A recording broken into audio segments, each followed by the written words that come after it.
Fala pessoal, e aí, tudo certo com vocês? Bora dar uma olhada então em exercícios de Excel na vida real. Também você pode se deparar com um material desses num processo seletivo, num teste de Excel, né? Você sabe, pessoal, que muitas vezes a pessoa já aprendeu a mexer no Excel, fez curso, só que ela sabe aplicar de forma muito picada. Por exemplo, no curso, dependendo do curso, né? Às vezes se aprendeu a como criar tal fórmula, como criar tal recurso. Só que às vezes, pessoal, na vida real a gente precisa misturar esses recursos para chegar em algum lugar. Primeiro fazer uma coisa, depois a outra, tudo meio que numa cascata, né? Numa sequência. Então, pessoal, vamos dar uma olhada aqui em alguns exercícios para você ficar afiado aí para o dia a dia, seja para o trabalho ou para algum teste, beleza? Então, pessoal, vou começar te explicando o que nós temos aqui nesse material. Você vai ver que é um material que tem duas abas, basicamente. Você tem a aba BD, onde você tem todas as ordens de compra de uma obra, tá bom? Aqui, nesse exemplo, é uma obra, mas você pode interpretar isso como qualquer outra coisa, né? Pode ser uma empresa fazendo requisições de compra, pode ser um evento na compra de materiais, pode ser uma inauguração de uma loja, enfim. Então aqui você tem o código dessas ordens de compra, o nome da pessoa que fez essa requisição, a data dessa requisição e a data de entrega desse material. E você vê que os materiais aqui estão categorizados, né? Tem material que pertence à classe insumos, areia, utensílios, etc. Tem vários tipos aí de categorias e o valor de cada uma dessas requisições. Cada linha é uma requisição diferente, beleza? Numa outra aba, você tem esses dados, onde você tem as fases desse projeto, quem é o diretor responsável, o engenheiro responsável, o código da ordem de compra também, e o centro de custo, se é planejamento ou infra. Então, pessoal, com essas informações aqui, você percebeu que entre essa tabela e a outra tem uma certa relação aí, né? Você percebe que você bate o olho aqui e você vê que o código das ordens de compra está presente nas duas tabelas, né? Apesar de elas estarem te dando informações bem diferentes. Então, pessoal, a partir disso, vamos pensar assim, ó. Você é o colaborador dessa empresa, beleza? Você trabalha lá e te pediram para enviar um relatório com as seguintes informações. Você precisa saber o total de ordens de compra, qual foi o total em reais dessas ordens, quantos dias você teve até a entrega, descobrir quantos dias faltam para o encerramento dessa obra, o projeto, né? A partir de dias úteis, não dias corridos. Você precisa saber o total de ordens de compra por requerente, a soma por categoria, e depois você vai querer um relatório que mostre as ordens de compra por engenheiro, por centro de custo, podendo filtrar por diretor, e por fim, você quer fazer um comparativo das fases. Aqui você tem o orçamento, você viu que em uma das bases você tem os valores reais, né?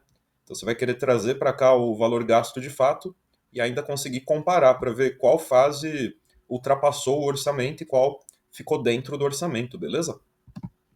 Então, pessoal, começando aqui então, o 1 e o 2, você vai precisar de informações mais gerais. Total de ordens de compra em termos de quantidade. Eu posso ir na aba BD e ver que eu tenho aqui o código da ordem de compra, certo? Sendo assim, pessoal, se eu quero essa informação, eu posso para isso utilizar a função continum. A função cont.num, ela faz o que para a gente? Tá vendo que eu comecei ela aqui, abri o parênteses, aí sim, eu vou lá para a aba BD e marco essa coluna B inteira. Você percebeu que tem uma célula mesclada aqui em cima, por isso que você não está conseguindo marcar apenas a coluna B.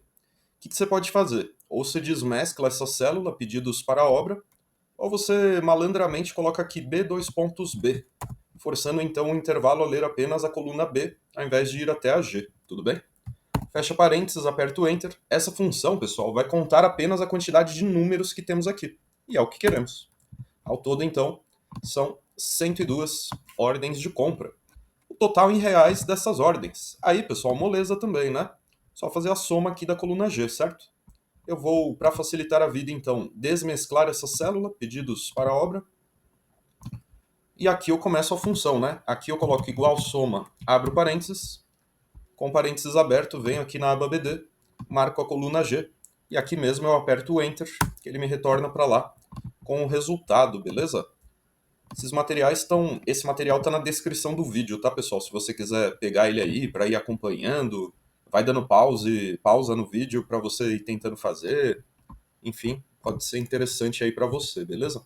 Na descrição tem uns outros materiais também, tá? Tem os materiais mais completos com outros exercícios. Tem um último pacote aí também, que além dos materiais e apostilas, você também conta com as videoaulas dos principais temas aí do Excel, tá bom? E num formato reduzido, bem direto ao ponto mesmo, com situações reais do dia a dia. Quantos dias corridos temos da requisição até a entrega? Vamos lá para a aba BD. Eu vou inserir mais uma coluna aqui para fazer a quantidade de dias. Ele quer em dias corridos. Se é em dias corridos, pessoal, basta fazer a data de entrega menos a data de requisição e deixar essa célula em formato geral ou formato numérico. É só dar um clique duplo para arrastar até o final e você já vai saber então quantos dias corridos você teve desde a requisição até a entrega. Quando eu digo dias corridos, é todos os dias, né? Sem desconsiderar feriados, sábados e domingos. Diferentemente do exercício 4. No 4, a obra será finalizada no dia 5 de 11 de 2025. Desconsiderando sábados e domingos, quantos dias restam? Aí, pessoal, olha só o que você vai ter que fazer. Que dia é hoje? Hoje é dia 13 do 8. Então, olha só o que eu posso fazer aqui. Eu posso, numa célula qualquer, deixar o 5 do 11 de 2025. Numa outra célula qualquer, eu vou deixar a data do dia de hoje. Se eu quiser que fique automatizado, ao invés de eu digitar aqui a data do dia de hoje, eu posso utilizar a função hoje. Abre e fecha parênteses, que ela retorna para mim qual é o dia atual. Ou seja, o dia que eu abrir a planilha é o que ele vai mostrar aqui. Ou seja, se eu fizer um cálculo entre essas duas datas, ele vai estar sempre sendo atualizado, concorda? Só que aqui, pessoal, aqui tem um detalhe, né? A gente quer esse resultado desconsiderando os sábados e domingos.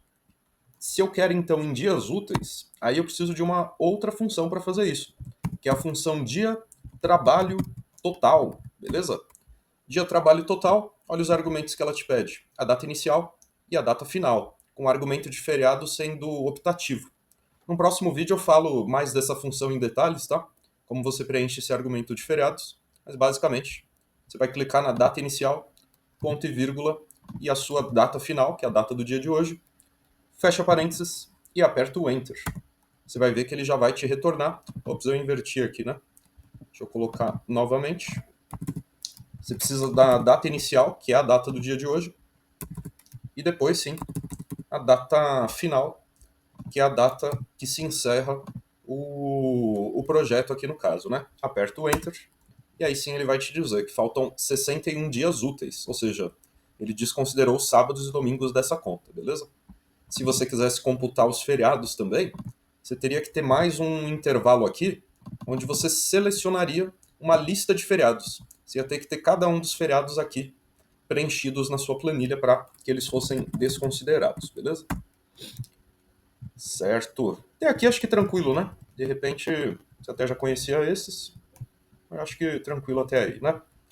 Agora o negócio começa a ficar legal, a brincadeira vai apertando aqui. Ainda esses 5 e os 6 são tranquilos. Quantas ordens de compra cada requerente fez? Você vai perceber que você tem o nome do requerente. Cada linha dessa planilha representa uma ordem de compra diferente. Então você quer descobrir o quê? Quantos cada um deles realizou aí no caso, né? Para isso, pessoal, eu poderia remover duplicidades dessa coluna, numa outra coluna, e fazer um conte C, calculando aí então quantas vezes aparece cada uma das pessoas. Vamos fazer isso? Dá para resolver isso também com dinâmica, tá? Mas eu vou deixar a dinâmica mais para o final, que depois a gente vai fazer um exercício. Então você percebe que eu selecionei tudo aqui, desde requerente até o final.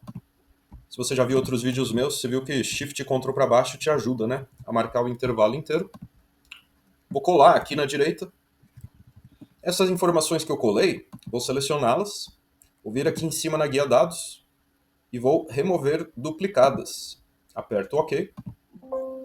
Aí, pessoal, ele já excluiu as repetições e deixou apenas cada um dos meus requerentes aí no caso, beleza? E agora eu preciso da quantidade por requerente, começando pela primeira pessoa, que é o Tarcísio. Então aqui, pessoal, pensa que você vai fazer um cont-C para o Tarcísio, depois você vai ver se tem como arrastar para baixo para fazer os demais. Por que eu vou fazer um cont-C, né? O cont-C, pessoal, você viu que agora há pouco a gente fez um cont-num, né? Que é uma contagem geral. O cont-C é uma contagem específica, se aponta um critério dentro do intervalo para ser contabilizado. Então eu coloquei igual cont com temudo ponto C, abro parênteses. Meu primeiro argumento aqui é o intervalo, ou seja, é onde eu posso encontrar aquele critério. Marco a coluna C, ponto e vírgula. O meu critério é uma célula específica, né? Clico no Tarcísio, fecho parênteses, aperto o Enter e já posso arrastar para baixo, que terei então a resposta, olha só. Então, Tarcísio, Manuela, vários ali fizeram 8, depois Alana, Aline fizeram 6, Débora, Carla, Eduardo fizeram 4. Então está respondida aquela questão. O próximo, qual a soma das ordens de compra por categoria? Você viu que aqui, na aba BD, nós temos as categorias e nós temos os valores. Então, pessoal, para resolver esse, eu não quero agora uma soma geral da coluna H. Concorda que a gente quer uma soma específica? Vou fazer um processo muito semelhante. Copio essas categorias, colo elas aqui, vou na guia dados, também removo duplicadas, já fiquei com apenas as categorias exclusivas, né, sem repetições, e do lado vou escrever valor. Isso que agora, pessoal, a gente quer somar conforme um critério. Eu quero fazer a soma de tudo que foi areia. Ou seja, eu não vou fazer uma soma geral, eu vou fazer um soma C. E vai me permitir fazer a soma conforme um critério. Olha os argumentos do soma C, muito semelhantes aos do cont C, né? Intervalo e critério. Intervalo é onde eu posso encontrar o meu critério, ou seja, eu marco a coluna G. Ponto e vírgula. O critério é uma célula específica, no caso eu quero a soma de tudo que é areia, clico em areia. Ponto e vírgula. Intervalo de soma. Aí sim, coluna onde eu tenho os valores de fato a serem somados. Marco a coluna H. Fecho parênteses, aperto o Enter. Posso arrastar para baixo, que ele já vai ter feito aí a soma de todos esses insumos e categorias, né? Beleza. Então, o sexto está respondido também. Agora o sétimo e o oitavo, sim, que a brincadeira vai ficando mais legal. Olha só, você precisa de um relatório com a quantidade de ordens de compra, a soma desses valores, por engenheiro, centro de custo e podendo filtrar por diretor. Olha só, pessoal. Você percebe que nessa base, beleza, você tem os valores das ordens de compra. Mas cadê engenheiro e diretor e centro de custo? Eles estão aqui nessa outra base. Tá vendo que tem as ordens de compra, engenheiro, diretor, centro de custo. Diretor acho que nem precisa, né? Deixa eu ver. Não, diretor precisa também. Então, pessoal, o que você vai ter que fazer? Você percebe que nessa base já tem várias das informações que você precisa, porém, você não tem nela os valores, né? Os valores das ordens de compra. Então, pessoal, o que você vai ter que fazer antes de mais nada, para depois sim a gente chegar no que a gente precisa? Você vai primeiro ter que trazer para cá o valor de cada uma dessas ordens de compra. Vê se você está concordando comigo. Que você trazendo aquela informação para cá, aí sim você vai conseguir montar uma dinâmica, se for o caso, utilizando esses campos, beleza? Então aqui eu vou escrever valor. E aí, pessoal, como é que eu vou puxar o valor dessas ordens de compra? Aqui eu vou ter duas alternativas. Ou eu faço um proc-v, ou eu faço um proc-x. Lembrando que o proc-x só está disponível na versão mais recente do Excel, né? Então, pessoal, vamos primeiro fazer com o proc-v e depois eu te mostro também com o proc-x como é que fica. Então, pessoal, aqui eu vou colocar igual proc-v. O primeiro argumento do proc-v é o que eu tenho em comum entre as duas abas. Clico então na ordem de compra, no código da primeira. Ponto e vírgula. Matriz tabela. Tem que ser uma tabela que contenha tanto tudo que eu posso ter em comum e tudo que eu quero trazer de fato. Então eu vou lá para a aba BD e marco aqui desde a coluna B de bola, pois é onde eu tenho a informação em comum entre as planilhas, e vou até a coluna H, que é onde está o que eu quero trazer de fato, beleza? Aqui mesmo eu continuo minha fórmula. Ponto e vírgula. Agora eu preciso do número do índice da coluna. Tá vendo aqui nas dicas da função? Número do índice da coluna, o que que é? É sempre olhando para a matriz tabela que eu acabei de marcar. Quantas colunas ela tem? Na verdade, em qual das colunas está o que eu quero trazer de fato. Então eu comecei a partir da B e fui até a H, certo? Então a B é a coluna 1, a C é a 2, 3, 4, 5, 6, a H é a sétima, tudo bem? Coloco 7, indicando então em qual das colunas da matriz está o que eu quero trazer de fato. Ponto e vírgula 0, para que eu trabalhe com a correspondência exata. Eu preciso puxar o valor conforme exatamente o código da ordem de compra, certo? Fecho parênteses, aperto o Enter, ele vai me retornar para cá com o valor da ordem de compra, como você pode perceber na primeira. Arrasto para baixo, para que eu já preencha todas elas. Sempre quando você dá esse clique duplo, pessoal, vale a pena ir até o final para ver se puxou mesmo, se está tudo legal, tá bom? Beleza, puxou de fato. Ok? Só para fins didáticos aí, se eu fosse fazer isso daqui com o procx, ia ficar como? Igual procx, o primeiro argumento é igual, eu clico na primeira ordem de compra, no caso, ponto e vírgula, pesquisa matriz. Vou lá para a aba BD e marco a coluna onde eu posso encontrar todas as ordens de compra, ponto e vírgula, matriz de retorno. Marco a coluna onde está o que eu quero trazer de fato, tudo bem? Procx é mais fácil, né? Fecho parênteses e aperto o Enter. Ele acaba sendo um pouco mais prático aí de você... Arrastei para baixo, você viu que dá os mesmos valores, né? Ele acaba sendo um pouco mais prático, né, para você montá-lo, né? Beleza, pessoal. Então, lembrando que a gente fez tudo isso para aí sim conseguir montar o relatório, né? Com a quantidade de ordens de compra, a soma dos seus valores por engenheiro, centro de custo e diretor. Agora, o que eu vou fazer aqui, pessoal? Selecionar essa base toda, começando pela linha dos títulos, indo até o final. Vou na guia Inserir, tabela dinâmica. Você vai ver que aqui tem duas opções, né? Dinâmica e dinâmicas recomendadas. Mas eu te recomendo a não ir no dinâmicas recomendadas. Ele vai fazer qualquer coisa aleatória, sabe? Não vai ser o que você quer. Então vamos em tabela dinâmica, tabela barra intervalo, aperto o OK. Que aqui, pessoal, vai ser criada uma nova aba para que a gente possa montar o nosso relatório. Olha só como que eu vou começar esse relatório. Os campos de títulos da tabela, todos eles aparecem aqui na direita, certo? Montar a dinâmica é eu pegar esses campos e arrastar para algum desses 4 quadrados que vem logo abaixo. Como que eu vou fazer isso? Eu posso começar pelo campo do valor. Eu vou pegar meu título valor, clico em seguro, arrasto ele aqui para o quadrado dos valores. Interessante, ele já está me dando a soma dos valores, mas eu vou querer a quantidade também nesse relatório, não vou? Então olha só o que eu vou fazer. Eu vou pegar esse campo do valor e vou arrastá-lo mais uma vez para dentro do campo aqui dos valores. Vai ficar valor e depois vai ficar valor 2. Vou dar um clique duplo nesse valor 2, pois nele eu não quero mais a soma, e sim a contagem, tudo bem? Clique em contagem, aperto o OK, e aí sim, ele já vai me dar aqui as informações aí que eu preciso, né? Beleza, pessoal. O que mais falta aí para eu concluir esse relatório agora? Eu preciso ter a abertura por centro de custo. Vou clicar e segurar em centro de custo e vou colocar nas linhas. Tudo que eu coloco nas linhas, ele vai abrindo para mim, percebe? E eu também quero ter a informação por engenheiro. Clique e seguro em engenheiro e trago aqui para as linhas, pode ser abaixo do centro de custo, tudo bem? Aí, pessoal, olha só como é que ele está fazendo a quebra aqui das informações, né? Ele deixou lá no centro de custo infra, que cada engenheiro solicitou em termos de quantidade e em termos de valores também. Esses títulos aqui, pessoal, você pode editar, tá? Aqui pode... Você viu que eu dei um clique duplo? Posso escrever... vou escrever aqui total. Você só não pode repetir o nome de um campo que já existe, beleza?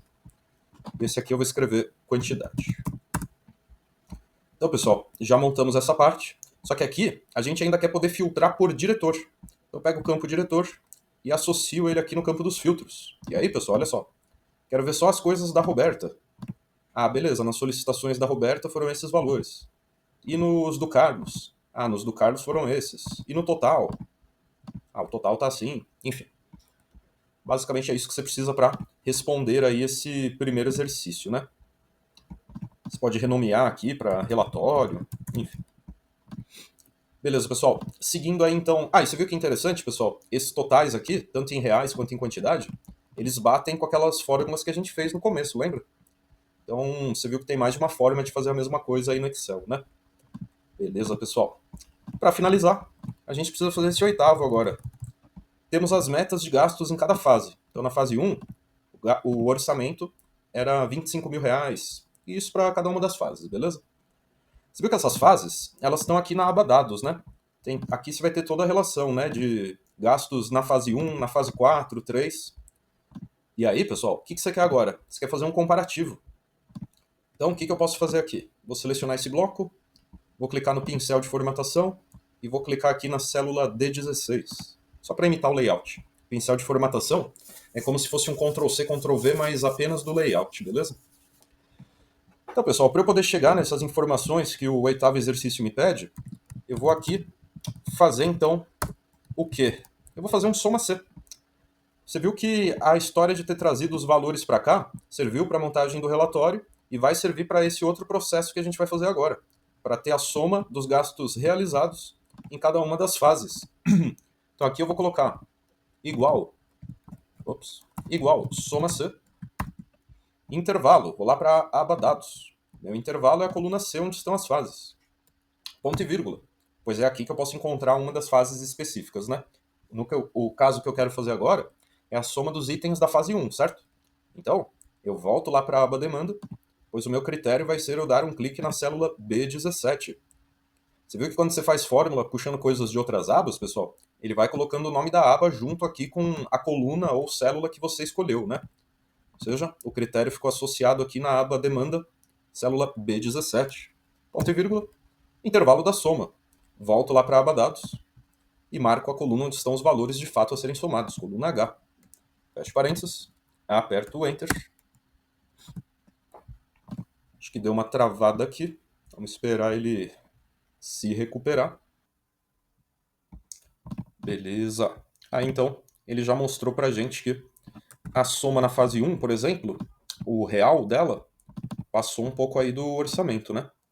Aí, pessoal, só para fechar esse exercício aqui, o oitavo, qual a variação em reais? Vou colocar aqui, variação. Também posso imitar o layout igual fizemos agora há pouco, né? A variação em reais é eu fazer um menos o outro, certo? Eu posso fazer, por exemplo, o orçamento menos o realizado. Ou seja, nos que eu tiver ultrapassado o orçamento vai ficar um valor negativo, né? Você pode fazer o contrário também, aí vai muito da interpretação de cada um, sabe? Se eu fizer realizado menos o orçamento, também vai dar certo. E aí sua leitura vai ser de que quando ficou negativo, significa que você teve prejuízo, né? Desculpa, quando ficou negativo, significa que você teve economia, né? E se você quiser, você pode aqui ter uma espécie de indicador, que você pode fazê-lo com a função C, para aqui ficar escrito de fato se deu prejuízo ou economia em alguma das fases. Como é que eu vou fazer isso? Eu vou fazer aqui igual C, ou seja, se o valor que eu tiver aqui na célula E17 for um valor maior do que zero, ponto e vírgula, eu tive prejuízo, certo? Caso contrário, eu tive economia. Essa função C, pessoal, eu te expliquei ela rapidamente aqui, mas tem outros vídeos onde eu falo mais detalhadamente dela, vou estar colocando outros vídeos aí também. Mas basicamente, a partir de um teste lógico, ela te retorna se aquilo é verdade e quando aquilo não for verdade, uma outra palavra. Então, quando na E17 eu tenho um número que passa de zero, ele vai escrever para mim prejuízo. Se na E17 eu não tiver um número que é maior do que zero, significa que o número é menor do que zero, ele vai escrever economia. É só você arrastar para baixo. E tá feito também. E para você fechar com chave de ouro, você pode selecionar essas informações e jogar uma formatação condicional de texto. Então toda vez que tiver prejuízo, quero que fique vermelho, por exemplo. E aí, você vai bater o olho aqui nessa tabela e você vai identificar, né? Beleza, na fase 1, eu estourei o orçamento em R$ 943, tive prejuízo. Na fase 3 economizamos 3 mil e pouco, economia.